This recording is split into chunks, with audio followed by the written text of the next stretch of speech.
Royan zocht mij mengde gevoelens waarom op Heerenveen. Cambuur moeisem, maar verzinnen verder in play-offs. En Usderk had een hudde holle.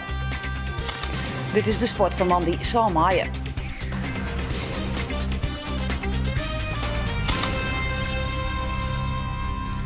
Goeien en welkom bij Boppenslag. Een groot voluitsturing, mijn jonkende al neemde onderwerpen en ik nog rom aandacht voor het amateurvoetbal.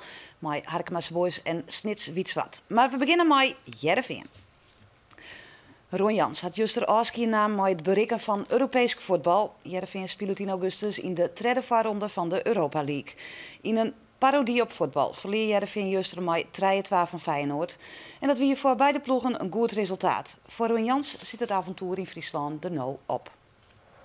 Heerenveen verliest met 3-2 van Feyenoord. Maar in het Abelense stadion is er geen één te vinden die ter teleursteld door is. Want zowel Heerenveen als Feyenoord, beide ploegen gaan Europa in. En daarmee voldocht trainer Ron Jans onder doelstelling. En kan hij na 2 seizoenen toch nog met een goed gevoel afscheid nemen. Het is gewoon een heerlijke afscheid naar een zeer moeilijk eerste jaar. En dan zo eindigen. Dus ik ga er met opgeheven hoofd en gewoon met een blij gevoel blijf ik Heerenveen volgen. En ik hoop dat ze het hartstikke goed gaan doen. Begin waarom in de tijd. In 2010 werd Ron Jans trainer bij Sportclub Heerenveen. Na 8 succesvolle jaren bij de FC Grains is Jans ta on een nieuwe uitdaging en die vindt hij in Friesland. En Jans had een soort nocht om zijn nieuwe avontuur. Op de lagere school ging ik voor het eerst vanuit Zwolle gingen we naar Havelte, naar de hunebedden. En dan kon je niet slapen en ja, dan was je heel gespannen. En, ik heb wel goed geslapen, maar ja, een beetje vlinders in de buik, dat heb je dan wel. En dat is alleen maar prima. Blij dat je nou los bent. Heel blij. Maar al gauw leidt Ron Jans mij zowat alle spelers in de clinch. Van Bas Dost ont Filip Juricic en van Daryl Janmaat ont Oussama Assaidi. Jans ziet het mij elke niet in de confrontatie. Zonder resultaat overigens, want het voetbal is stream-in. De supporters zijn ontevreden en al gauw kan direct nog een streek zetten worden tot de doelstelling om de play-offs te halen. De grote frustratie van Ron Jans zit hem vooral in het feit dat hij er maar net in slaagt om er een hecht team van te maken. Als het gaat om de verdedigende discipline en de staan en een team zijn en alles voor elkaar over hebben, ja, dat is wel iets wat in de toekomst zal moeten verbeteren. Ron Jans wil net langer waarom zijn. Hij wil net meer over het eerste jaar bij Heerenveen praten. Het is het absolute dieptepunt in zijn trainerscarrière. Toch denkt hij wel dat seizoen hem uiteindelijk sterker maken had. Maar dat heb je ook nodig. Je hoort het aan elke trainer. Ze zijn allemaal wel eens een keer ontslagen. Hebben mindere periodes gehad. En met name de tweede helft van het eerste seizoen. Dat was echt was wel behoorlijk zwaar, moet ik zeggen. En dat geldt voor iedereen. Maar daar was ik het middelpunt van. Vorig seizoen zocht Jans vooral de confrontatie met aanvaller Bas Dost. Bas Dost, die het presenteren waard als de duurste onkeep, staat op allerhande posters door het stadion heen, maar voetballer doet er amper. Dost zit in dat seizoen vooral op de reservebank. Maar nou is dat volslijn oors. Dit seizoen krijgt Dost het vertrouwen en hij betelt dat uit met 22 doelpunten. Na ouderin van de wedstrijd in Feyenoord had Ron Jans ons zijn topscorer vregen of hij zijn shirt hebben mooi. Dit omdat dat shirt symbool staat van zijn periode bij Heerenveen. Ik heb voor de wedstrijd aan hem gevraagd of hij zijn shirt al had beloofd, want dat heeft hij ook wel eens gedaan. Ze zijn gewild. Ze zijn heel gewild. Maar ik vind dit wel een hele mooie herinnering aan 2 seizoenen bij Heerenveen. En dit seizoen hebben we gewoon goed samengewerkt. Van de boetewacht liep het misschien dat het een vrij moeizame relatie was tussen jou en Bas Dost. Maar dit is dus een gebaar dat het misschien net zo is. Waar is dat dan op gebaseerd, moet ik zeggen? Want wij zijn dit seizoen, vanaf dag 1 heeft Bas en ik ook, maar dat geldt voor meer mensen, de knop omgezet. En ik denk dat dat het begin is geweest van een gewoon seizoen waar het over voetbal gaat en waar spelers zich ontwikkelen en waar plezier is, waar een team staat en dat we daardoor Europees voetbal hebben gehaald. Dit seizoen eindigt Heerenveen 8 plakken heger en helpt het in totaal 23 punten meer als vorig seizoen. Het had een topscorer van Nederland in de ploeg en het imago van de club is oppoetst. Toch is de periode bij Heerenveen voor Jans net worden werd hij op hopen hier. Het had voor hem een periode geweest met een lach en met een trien. Nou, ik heb hier wel dingen van geleerd. Maar dat hou ik wel voor mezelf en dat moeten mensen zelf maar interpreteren. Maar het is wel zo dat het eerste jaar die leerschool had ik liever niet gehad. Ron Jans. Heerenveen nam juist de afscheid van maar liefst 6 spelers. Onder andere Daryl Janmaat, Geert Arend Roda, Victor Elm en Michael Swek hebben haar laatste wedstrijd voor Heerenveen spelen. Voor Gerald Sibon kwam er juist een eind aan een imposante voetbalcarrière. Na 20 seizoen zit de voetbalcarrière van Gerald Sibon er snel te midden om kwartier of jouweren definitief op. Een hoorn en een knuffel van de vastzitter, nog een laatste ereronde met zijn ploeggenoten en dat is het dan. Dus voor mij is het klaar. Ja. Hoe voelt dat? Ja, nou ja, nog niet zo. Ja, het is vakantie, laatste wedstrijd van het seizoen, dat idee. Denk je bij alles wel van, nou ja, laatste keer het ritje naar het stadion, laatste keer dit, laatste keer warming up? Nee, ik word altijd aan herinnerd door Bas, word ik altijd aan herinnerd. Die zegt de laatste keer. Laatste keer in de bus naar Twente, laatste keer in de douche bij Twente, laatste keer dit, laatste keer dat. Dus nou ja, dat idee heb ik niet hoor. Gerald Sibon speelt in totaal 4 seizoenen, verspreid uit 3 periodes bij Heerenveen. Het absolute hoogtepunt is het winnen van de KNVB-beker. Gerald Sibon benut de laatste, allesbeslissende strafschop en bezorgt Heerenveen voor het eerst in de historie een echte prijs. Na een jaar voetballen te hebben in Australië komt Sibon aan het begin van dit seizoen waarom naar Friesland.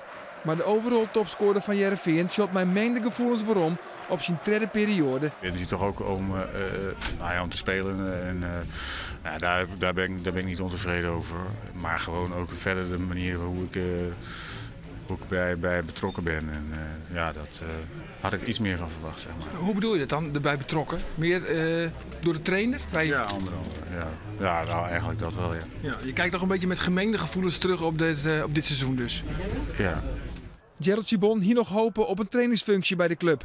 Maar daar wie bij Heerenveen geen plak voor. Sportclub Cambuur had hem met de nederige moeite pleetst voor de tweede ronde van de play-offs. De ouders maken het haar zelfs nog dreigt in MVV. Net steende een riante uitgangspositie.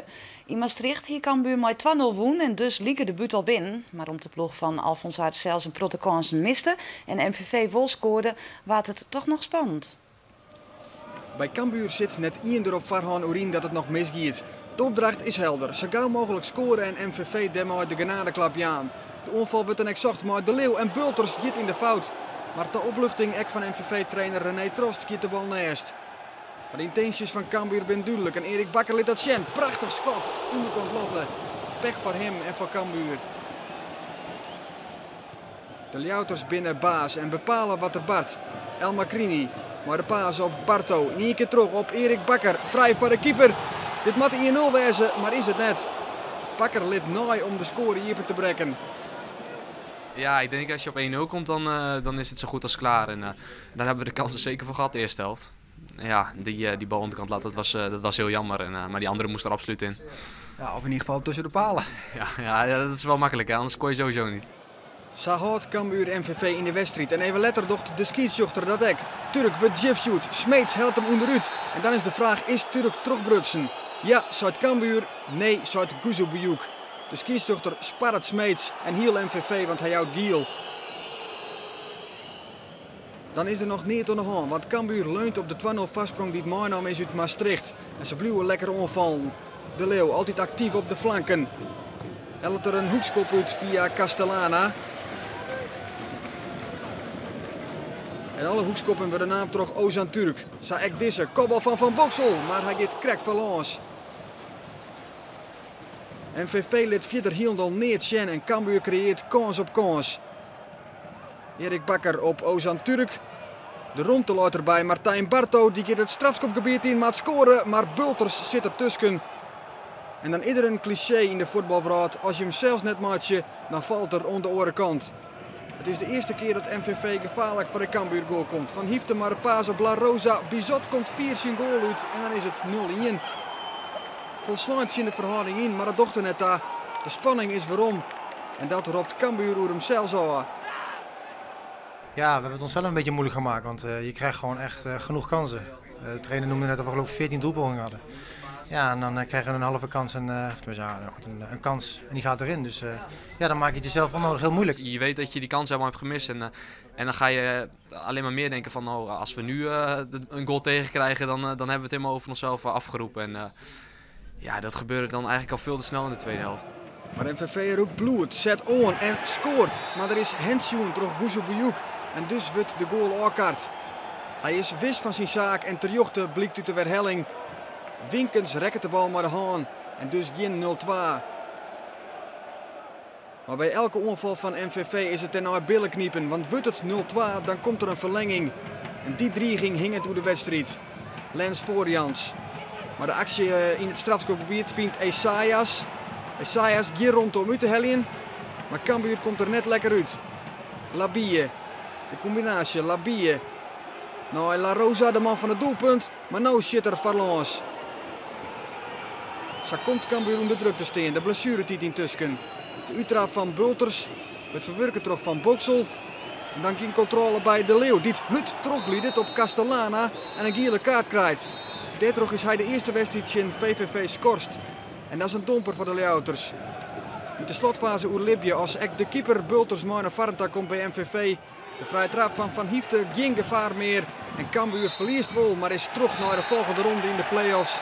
De opluchting van de supporters en de spelers. Ja, nee, de opluchting is wel groot inderdaad. Het was meer opluchting dan blijdschap. Ja, dat is heerlijk. Nu kunnen we toewerken naar VVV. Dus ja, dat is een goed gevoel. Wij zullen niet zoveel kansen creëren denk ik als vandaag. Maar wij moeten gewoon ons eigen, ook tegen VVV ons eigen spel spelen. Maar het is wel zo dat we de momenten die we krijgen, daar zullen we ook meedogenloos moeten zijn. Zowel voor de eigen goal, maar zeker ook voor de goal van de tegenstander. Harkemasse Boys maakt het een dramatisch seizoen terug en is nog lang net wis van nog een seizoen in de topklasse. Om zeker te wezen van promotie-degradatiewedstrijden moet er in de laatste 2 wedstrijden punten pakt worden.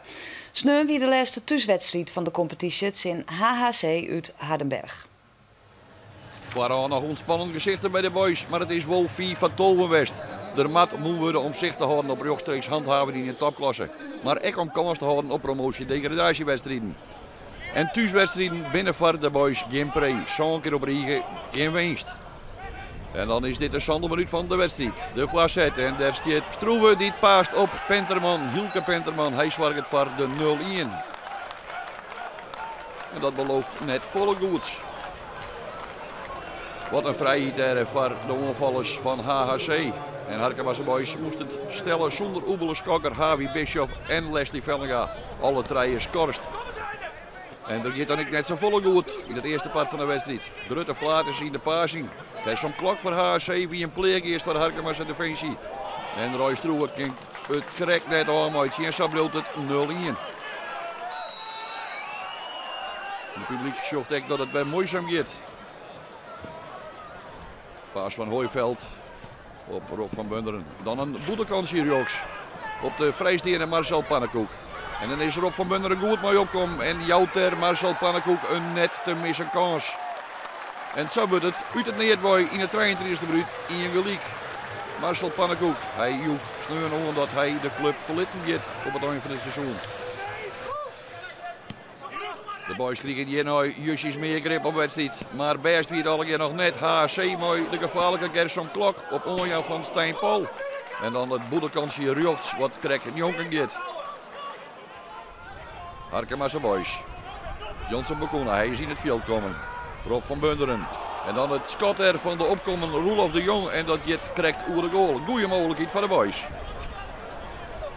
Pieter Spinder, de voorzitter van Harkemasse Boys, had meer zorgen als Robert Veenster, de directeur van JRV, die Jonken hem stiert. En dan is het de tweede helft. Mooi Romano Denneboom in het veld. Het terugtikje van Denneboom op Johnson Bakuna. Bakuna nog altijd. Er komt 3 van de invaller uit. En dan zie je Scott wat krijgt oer de goal gaat. Prima werk van Johnson Bakuna.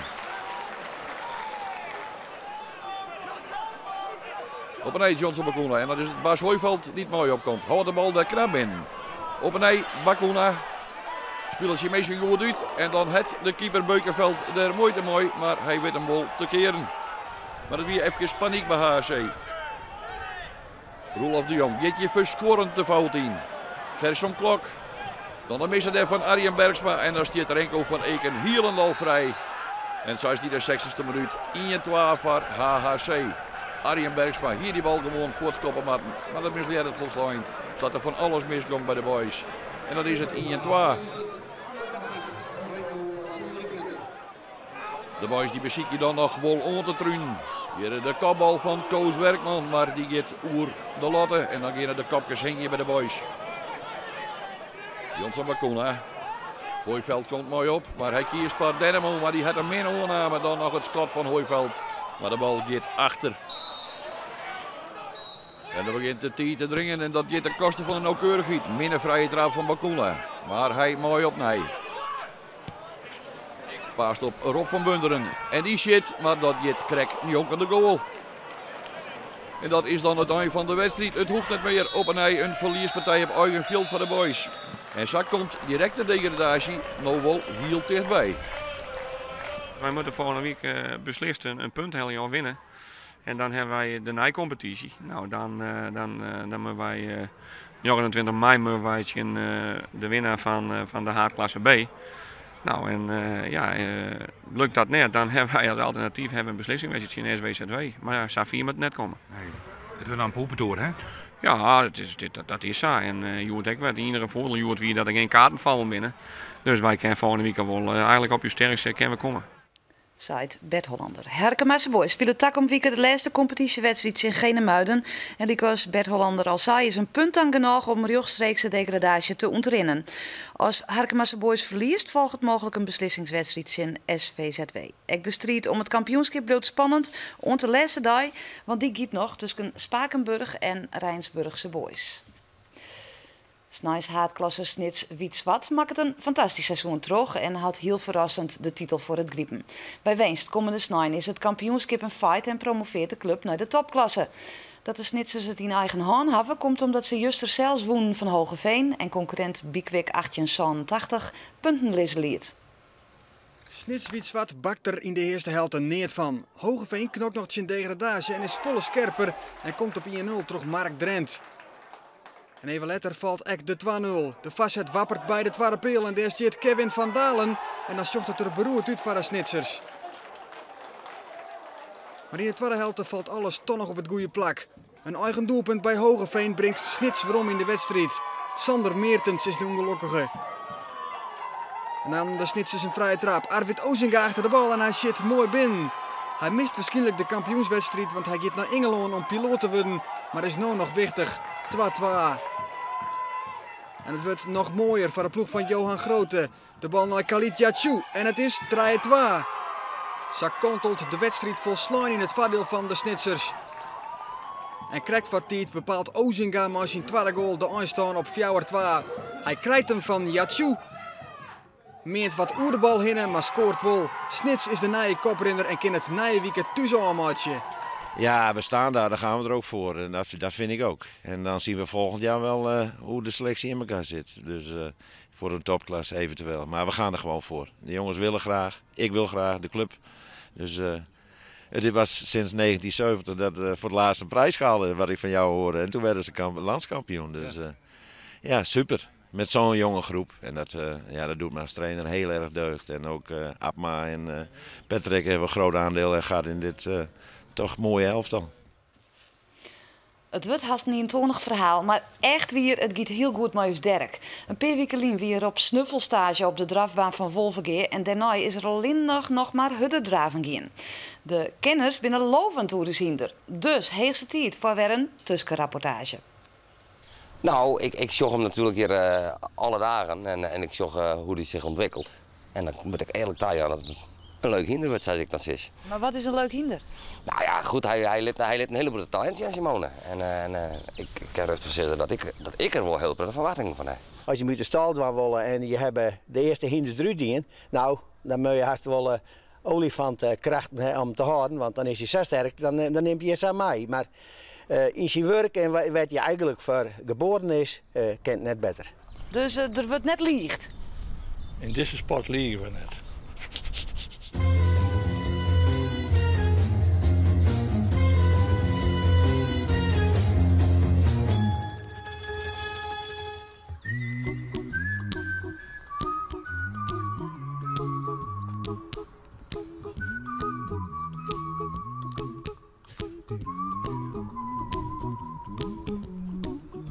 Dirk met nou echt oefenen op de grote wedstrijdbaan om te zien hoe het hij echt kan op de stuit. Ja, een paar weken geleden weer nog op snuffelstage. Ja, zij het kan gaan. Maar vorige keer woedde net zo graag mooi. Nee, ja, ik weet het. Volgens mij krijgt hij een beetje sterallures of zo. Hij moet nou eerst even zijn box zien, maar dan moet hij even pissen, want mijn volle blaas kan je natuurlijk net uitdraven.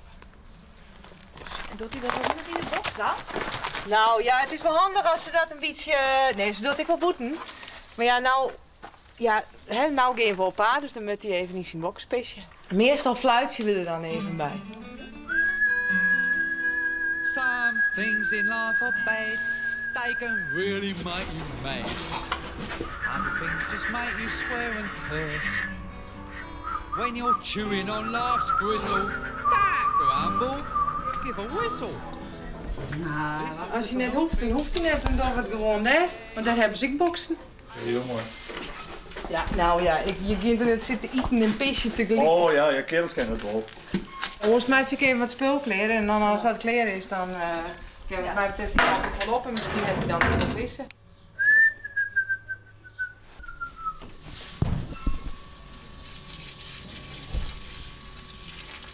Hij is klaar. Nou, mooi, dan kunnen we die kant op. Ja, ik heb net een heel soort u trouwen. Nee, nou dan hoefde die net zo nodig, denk ik. Maar hij deed wel. Mijn fluitje deed goed. Ja? Nou, dan moest het vaker mee. Wist je het wel was? Nou?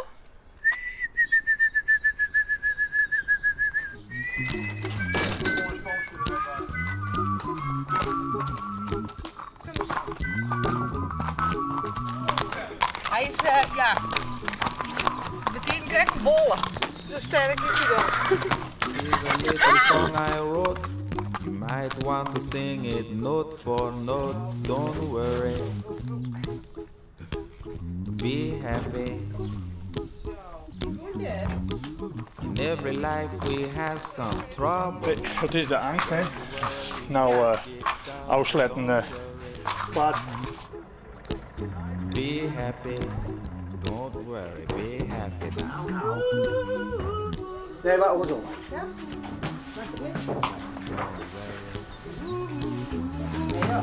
Be happy.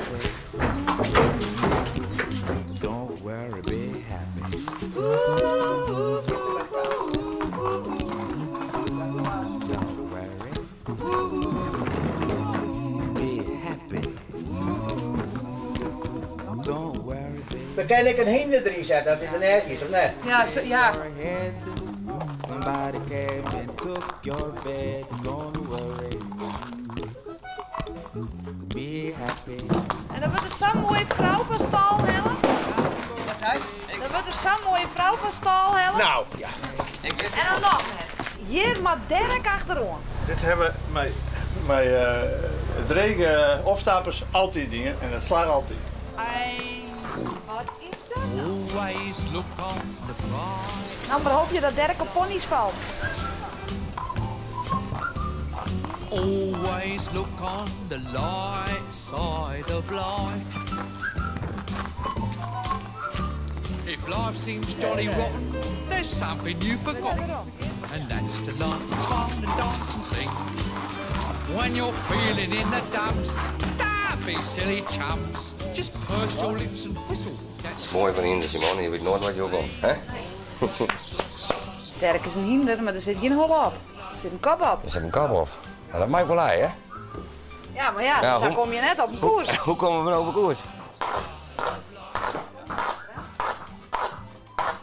Ja, over de moed op, Sjoukje? Ja, de moed op voor je. Voor je. Dus we zullen eens even alle dagen oefenen. It will soon pass what the birthday. Don't worry, be happy. Oh, dat moet ik dan weer wel. Hij houdt van vrijheid. Ja. Ja, zo is het. Nou, 2 en een hele uren slagen het dus net Dirk in de trailer te krijgen. Maar goed, Nijs, we gaan nog even contact houden met uw trainster Sjoukje. Ze had het hele weekend met Dirk aan het oefenen West. Hij had intussen al een paar keer in de trailer staan. En daarmee bewonnen een van Boppenslag. Tongens die is er op dit plak van Boppenslag Café een documentaire te zien over zielster Marit Bouwmeester. Nou, dadelijk is het Nijs Joert. Nog een heel mooi joentawenske. Doeg!